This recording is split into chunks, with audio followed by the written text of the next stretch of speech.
Do it again. Thanks, Andrew. Well, like the program had indicated, this morning we're extremely pleased to have our governor, Jim Justice, here. And he's going to share with us some of the great things that have occurred over the last 20 months since he was elected and took office. And he's been a dear, dear friend for about 40 years, and I've known him, and he's absolutely lived up to all of those values that I've always seen him exhibit through those years. There's nobody that believes in West Virginia any stronger or any more than what Governor Justice does. He's always lived that. He's, as I've always said, he's one of the largest corn farmers in the country, for that matter, and he certainly is the largest corn farmer east of the Mississippi. He's been a coal operator, as his dad was, for a number of years, and it's a can-do attitude, and he's always felt that it is no reason that the West Virginia coal miner and those that supply and support and help the coal miners should not be as proud of what they do as what the Iowa corn farmers are of what they do by putting food on the table. So please help me and welcome him. We've got a video to begin, and then Governor Justice will join us. So Governor Justice, whenever you're ready. Mike, we're ready for the video as I know it. Is that right, Jordan? Okay, we're good to go.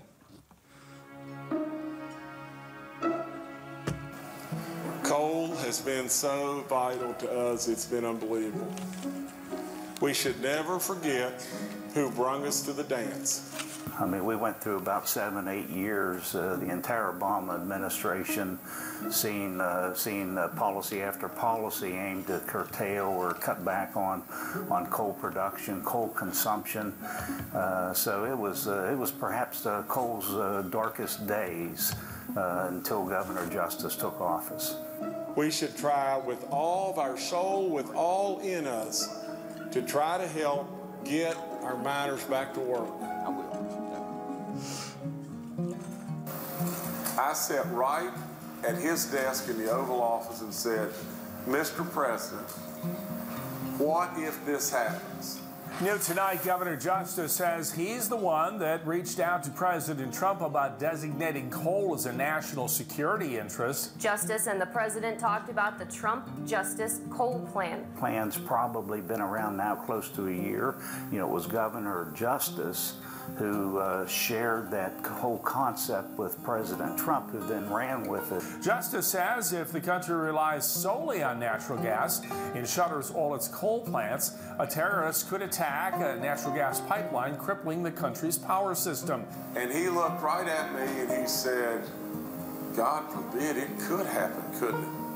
And if it did, the eastern power grid would collapse and be collapsed for months. This whole plan is intended to incentivize eastern coal production. The president has directed Energy Secretary Rick Perry to prepare immediate steps to stop the loss of coal.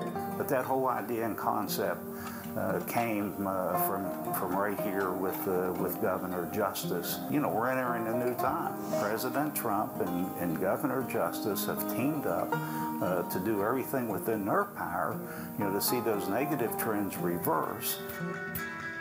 I'm happy to report to you that in 2017, coal production in the Mountain State jumped by over 16% compared to the previous year. Coal is coming back right here in the heartland of America. It is an absolute unbelievable thing to travel down through the coal fields and see communities coming back to life. And coal is coming back. And it's also coming back for another reason, national security. And your governor knows very well, and your senator knows very well.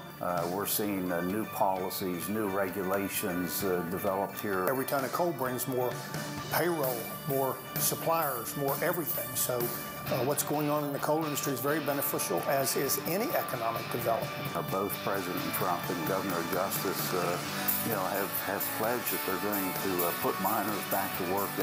They understand the importance of this industry. They know what it means with respect to growing our industrial base to create all those service jobs out there within the economy.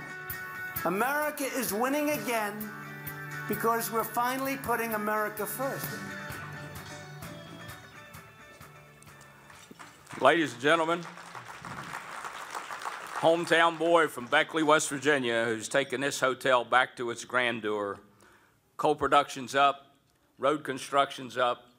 We've got more jobs and we've got people to fill them, and we're absolutely on the right track. And we welcome the 36th governor of the state of West Virginia, Jim Justice, and I think he may have his daughter with him, Dr. Jill Justice, which is a real treat, right?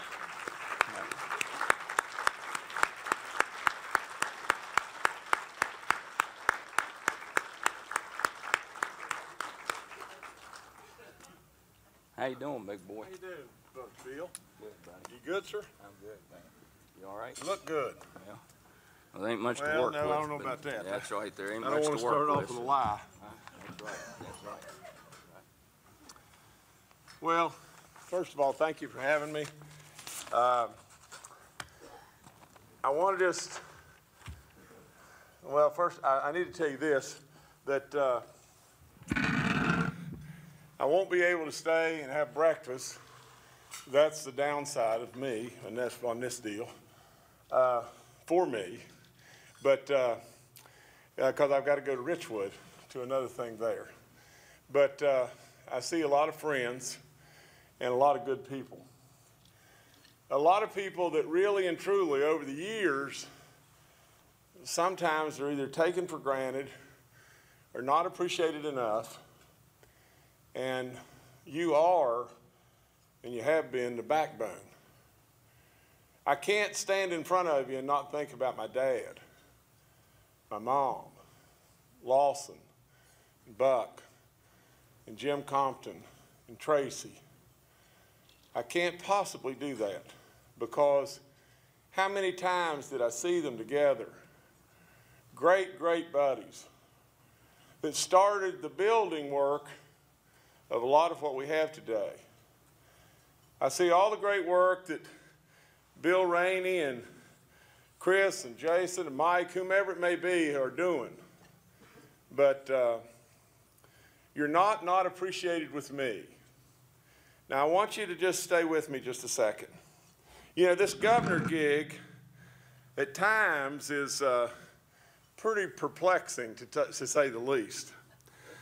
But I'm going to tell you of my first day.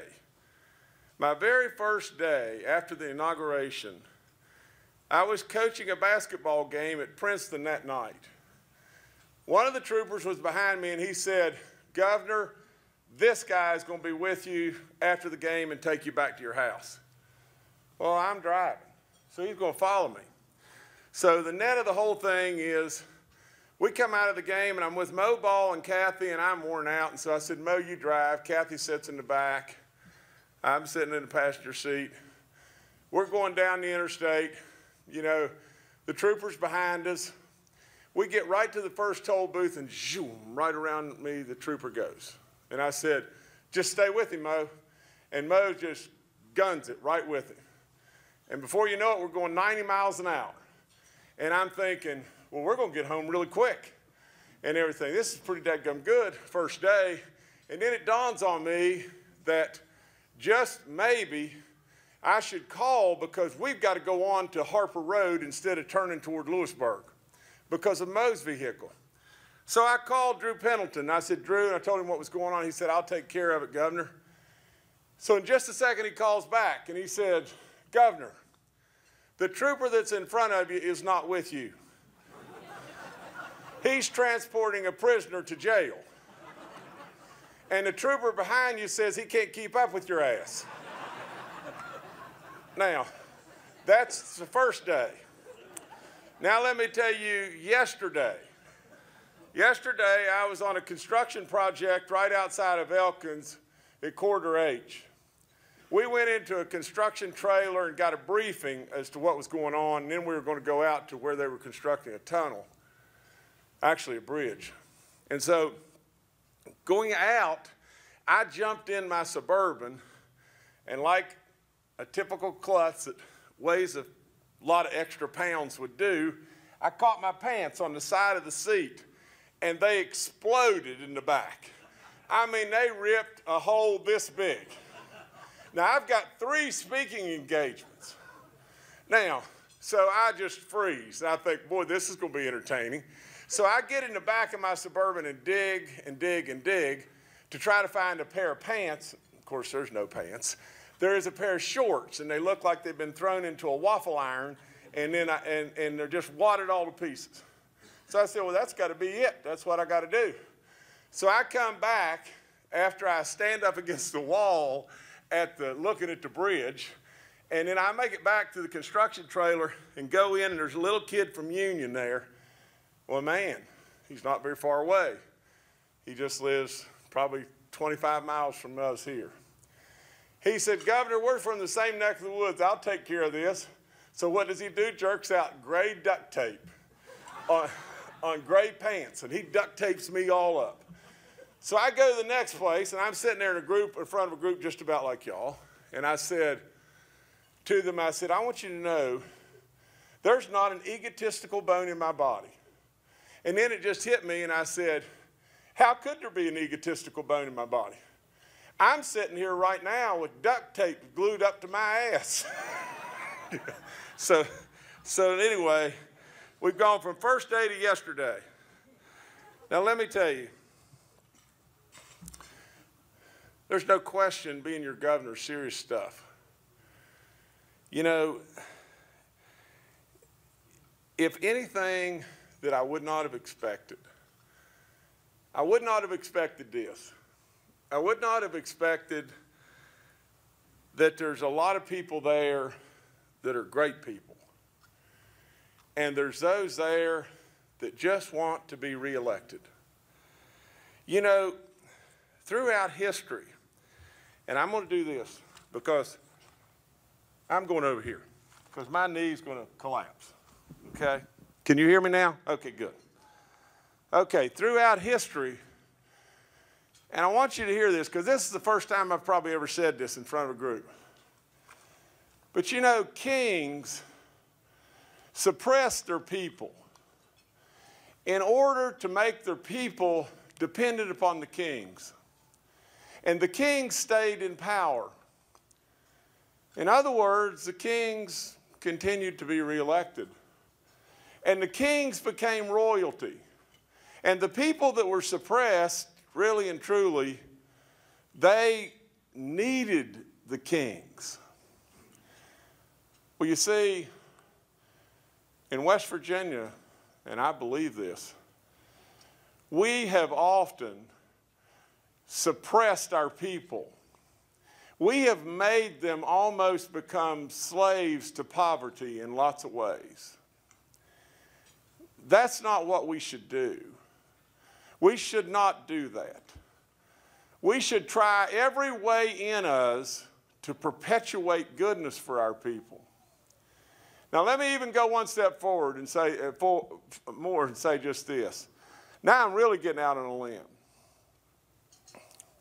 There are those, and boy, this is really going to get me in trouble, but I've been in trouble before.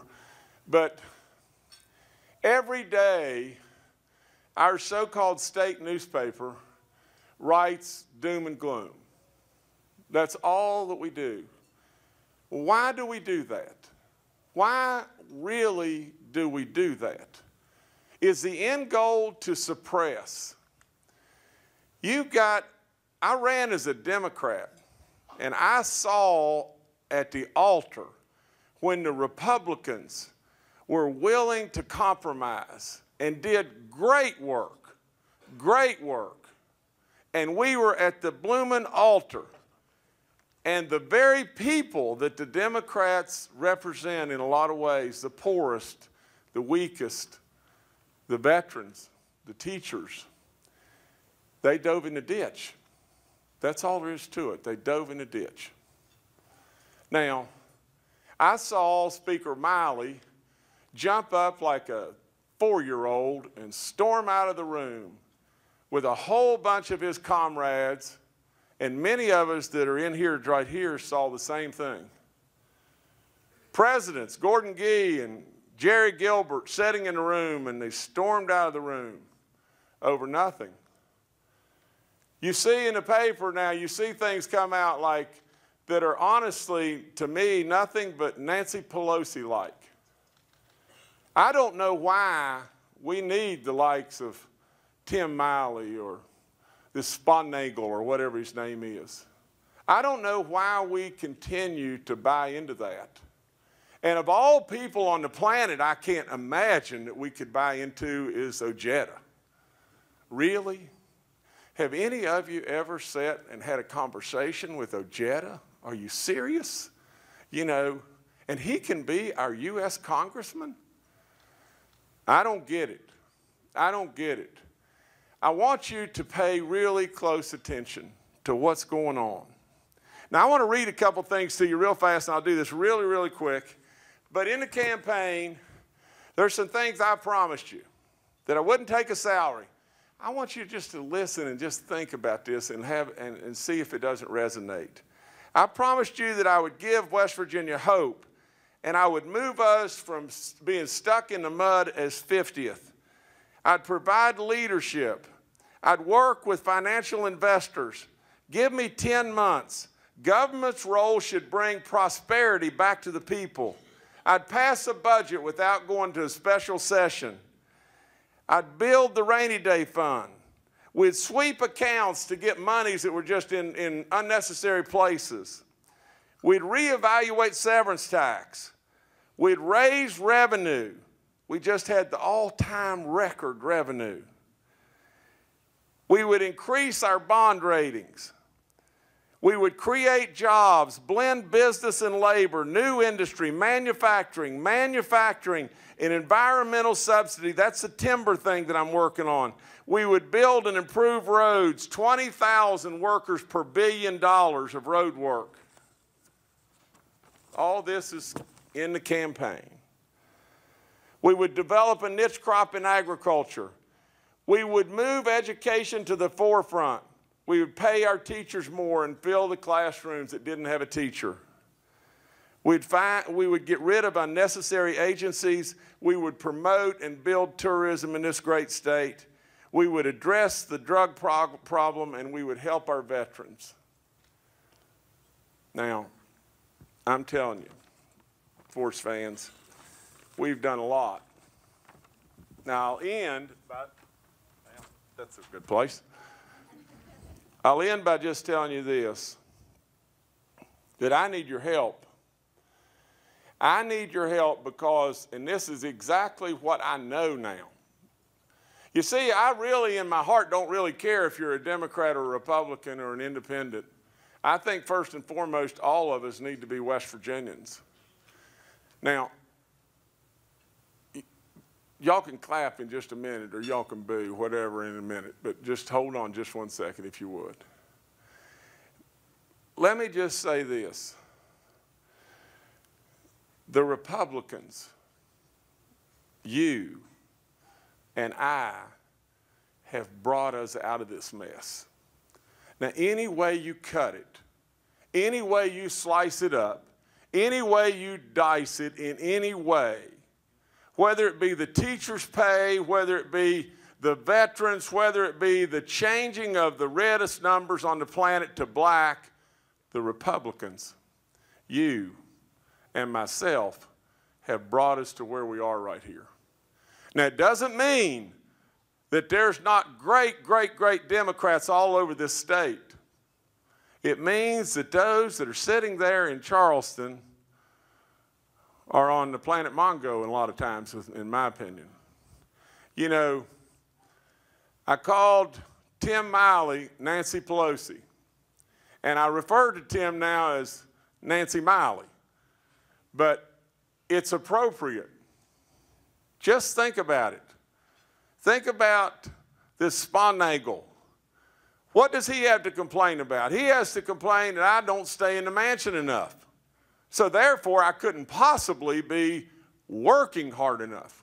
Well, I'll tell you this, you in the bank and to God above, there is no possibility that the last 10 governors put together have worked as hard as I work. Nobody works harder than me. There's no humanly way.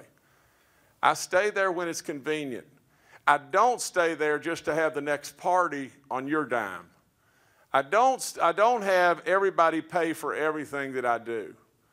I don't fly to Myrtle Beach every other day and have you pay for it. I don't do those things. I'm every day in West Virginia. And if I leave this state to go anywhere whatsoever, I go on my dime.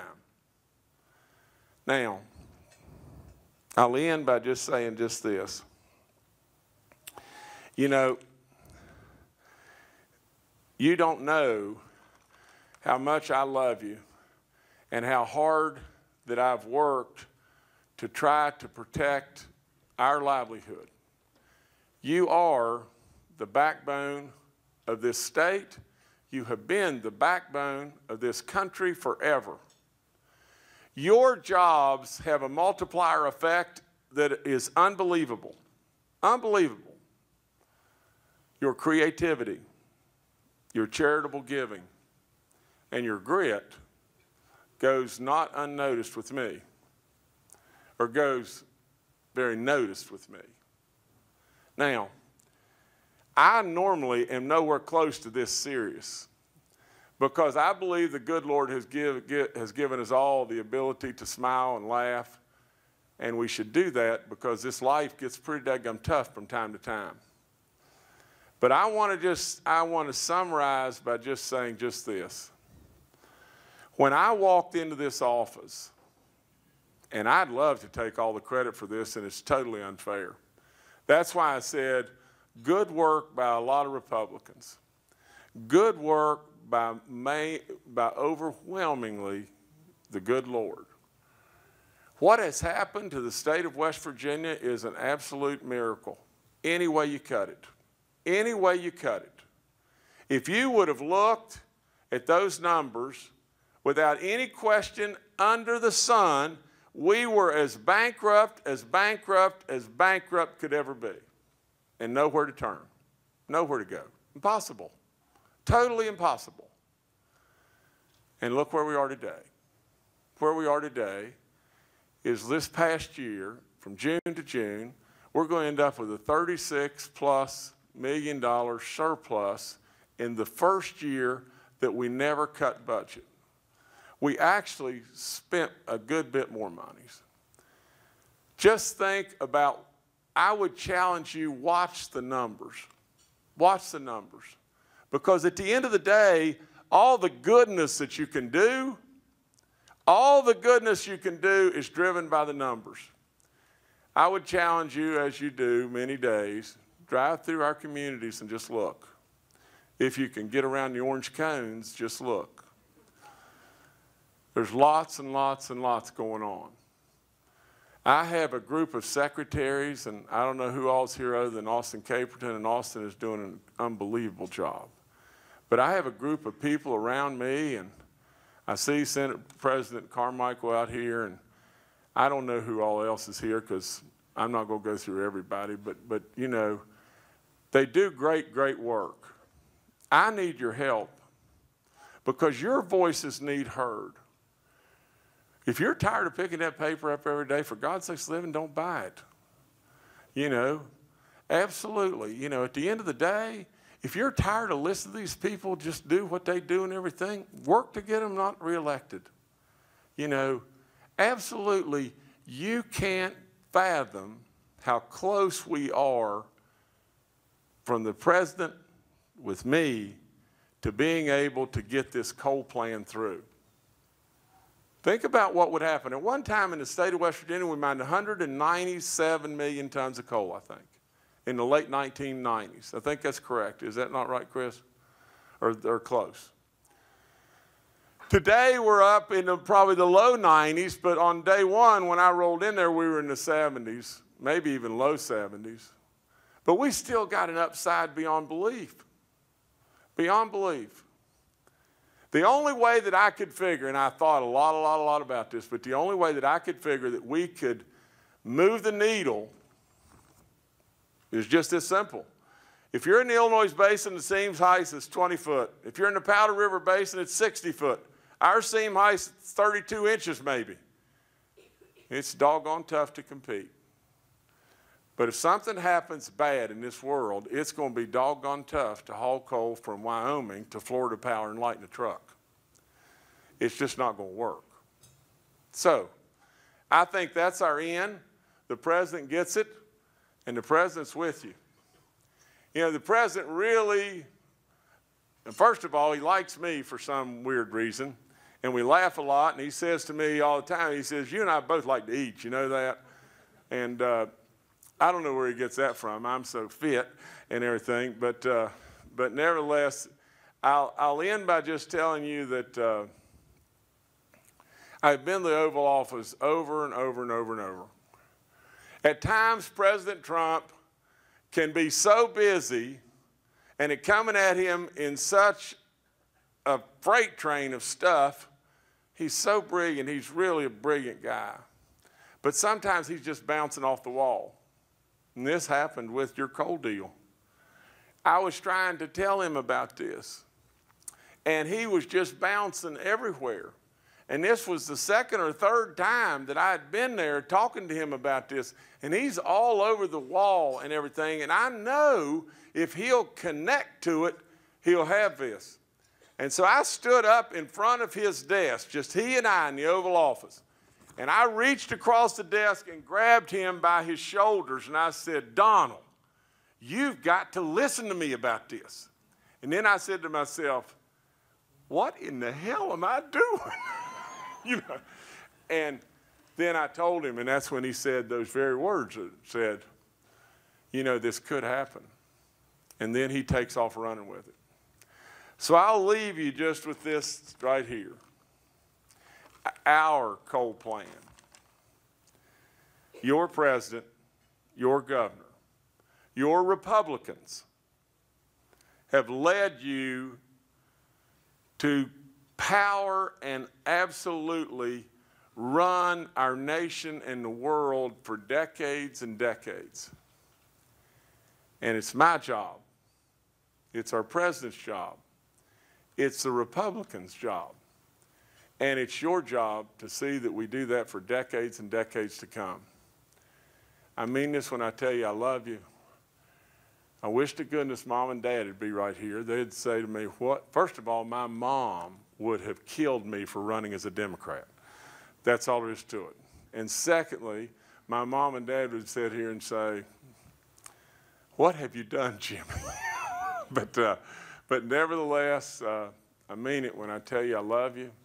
You know, I think about all the Mr. Fairchild. I think about so many of you that, you know, just have made this organization great beyond belief. I thank Bill Rainey for, I don't know, putting up with all of us, you know. But nevertheless, God bless you. I love you, and thank you for having me.